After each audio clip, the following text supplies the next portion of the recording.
We are from Jogja, the heart of Java. Our language mantra flows down like lava. We are from Jogja, the heart of Java. Oke, Assalamualaikum warahmatullahi wabarakatuh. Terima kasih kepada Kak Mila karena telah meluangkan waktu untuk bercerita mengenai pengalaman Kak Mila selama menjadi pelukis itu seperti apa sih? Oke, Waalaikumsalam warahmatullahi wabarakatuh. Nah, sebelumnya saya terima kasih ya. Saya diberi kesempatan untuk bercerita mengenai pengalaman saya. Oke, langsung masuk ke pertanyaan yang pertama aja ya. Bisa diceritakan tentang latar belakang Kak Mila sebagai pelukis itu seperti apa? Oke, saya ini kan masih termasuk kategori pelukis pemula. Nah, awal mula saya melukis itu karena saya seorang mahasiswa yang bisa disebut bayar keperluan kuliah itu sendiri. Maka dari situlah saya berpikiran untuk menggali potensi. Nah, dari itu saya mulai belajar melukis. Nah, selain melukis saya juga belajar namanya kaligrafi.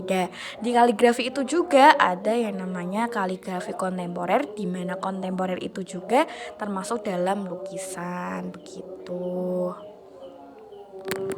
Oke, berarti Kak Mila itu sungguh pekerja keras ya. Oke, masuk ke pertanyaan yang kedua. Apa yang menjadi motivasi Kak Mila itu menjadi seorang pelukis? Kan masih ada kayak yang lainnya, kayak masuk ke drama atau seni musik atau seni lainnya. Kenapa Kak Mila itu memilih menjadi pelukis?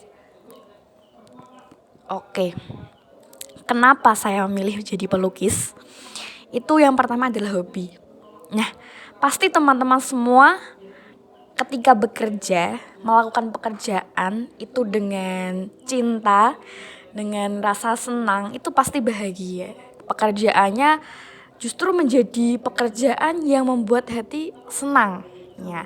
Nah, kenapa saya menekuni bidang lukisan ini? Karena saya suka dan itu termasuk hobi saya. Jadi saya bekerja dengan hobi saya.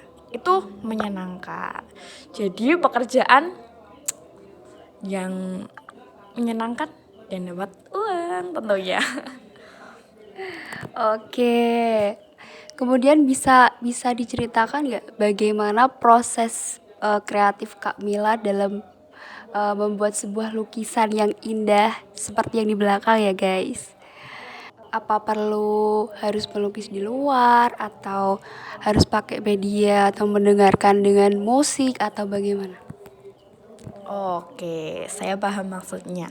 Bagaimana saya itu bisa menuangkan kreativitas gitu.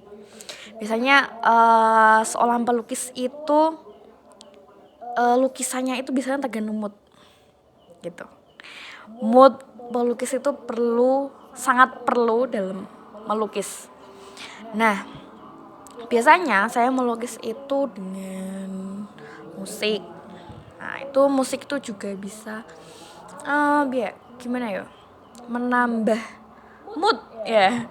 Kan orang kan beda-beda ya, kadang mood pakai musik, kadang pakai bawa cemilan, kopi biar gak ngantuk ya kan. Selain itu kreativitas ya Kak ya tadi ya. Kreativitas. Seorang pelukis itu biasanya banyak referensi. Nah, lewat bertemu dengan pelukis lain.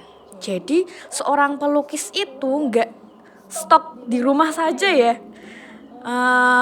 Lebih baik ya, bukannya jelek di rumah bukan, tapi lebih baik keluar mencari referensi, mencari teman baru, bercerita, berbagi pengalaman dengan yang lain. Dan alhamdulillah sih saya bertemu dengan master-master yang sungguh luar biasa, dimana pengalamannya bisa bertukar pengalaman gitu ya. Itu menambah gimana ya, menambah semangat, motivasi untuk diri sendiri biar lebih giat untuk berkarya. Oke, nah untuk perjalanan Kak Mila dalam melukis ini tentunya kan pasti banyak entah tantangan atau rintangan yang dihadapi kan. Nah, apa sih tantangan yang dihadapi Kak Mila selama melukis ini? Kalau tantangan sih ya, dulu awal-awal biasanya itu orang menggambar itu sedikit diremehkan sih. Gambar terus buat apa gitu. Tapi kan semakin kesini itu mereka tahu sebenarnya menggambar itu juga berpotensi menghasilkan pundi-pundi uang.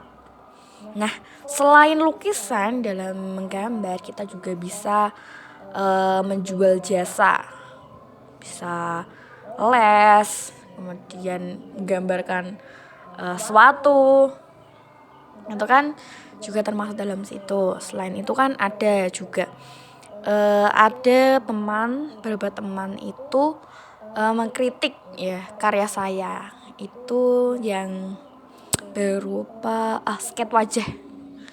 Nah, itu kan ada yang bilang kalau skate wajah itu haram gitu ya. Tapi kan ada ulama yang memperbolehkan. Nah, itu juga menjadi polemik. Wah, ini saya mau teruskan atau tidak. Nah, akhirnya saya mencari jawaban itu dari sekian galau saya ya. Wah, ini mau teruskan atau tidak.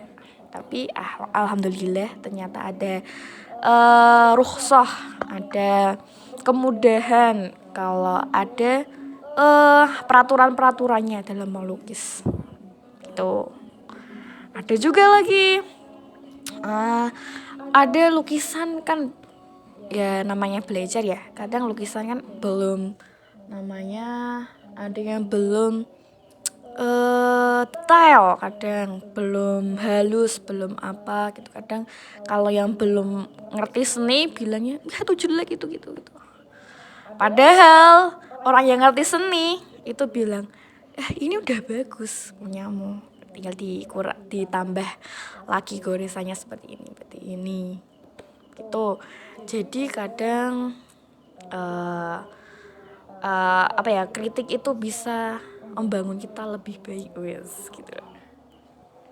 Oke, untuk pertanyaan selanjutnya, dalam perjalanan karir Kak Mila pastinya banyak banget dong pengalaman yang paling berkenan. Nah, menurut Kak Mila, pengalaman yang paling banget berkenan atau berkesan itu apa?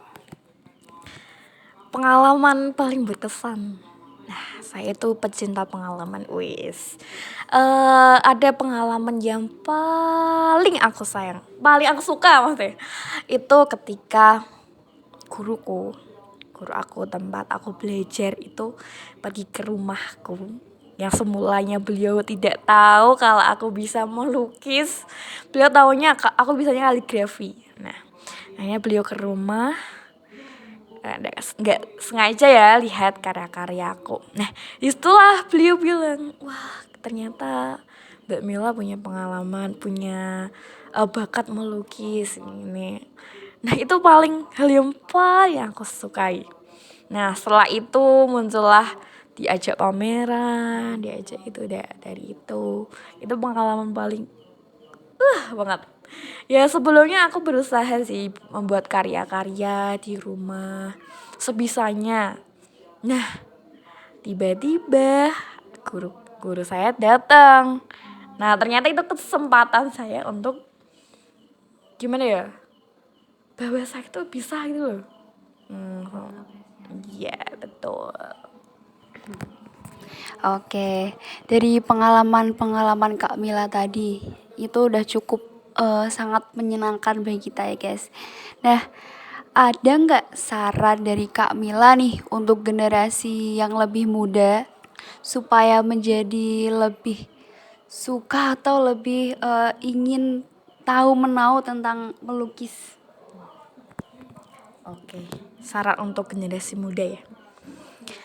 Saran untuk generasi muda apalagi di zaman sekarang ya, yang berbasisnya lebih ke media. Itu saran saya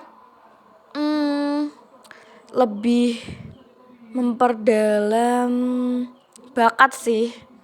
Soalnya kebanyakan ya anak milenial itu lebih suka bermain daripada mengasah bakatnya. Ya betul. Nah, kalau saran saya bagi pelukis lah.